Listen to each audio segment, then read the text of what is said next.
وقت سے پہلے اور نصیب سے زیادہ کسی کو نہیں ملتا۔ اللہ کے فیصلے آپ کے حق میں دیر سے تو ہو سکتے ہیں مگر بہترین ہوتے ہیں۔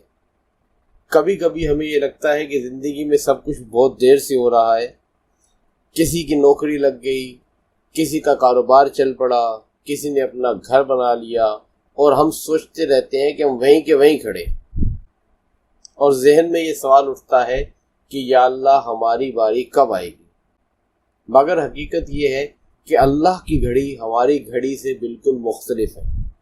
ہم صرف اپنی خواہش کو دیکھ رہے ہوتے ہیں جبکہ اللہ تعالیٰ ہمارے مستقبل کو دیکھ رہا ہوتا ہے، اور اللہ تعالیٰ نے آپ کے لیے ایسا پلان بنایا ہوتا ہے کہ جو آپ کی سوچ سے بھی زیادہ خوبصورت ہوتا ہے۔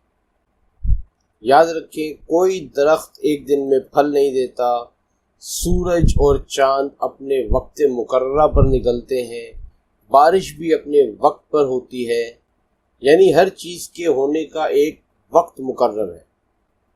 تو پھر ہم یہ کیوں چاہتے ہیں کہ ہماری ہر خواہش جیسے ہی ہم سوچیں وہ پوری ہو جائے؟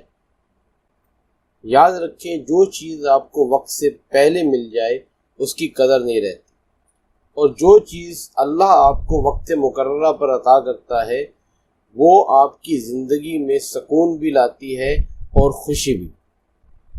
لہذا مایوس نہ ہوں، اپنی کوشش کو جاری رکھیں، اپنی دعاؤں کو زندہ رکھیں اور اپنے رب پر بھروسہ رکھیں، کیونکہ وقت سے پہلے اور نصیب سے زیادہ کسی کو نہیں ملتا۔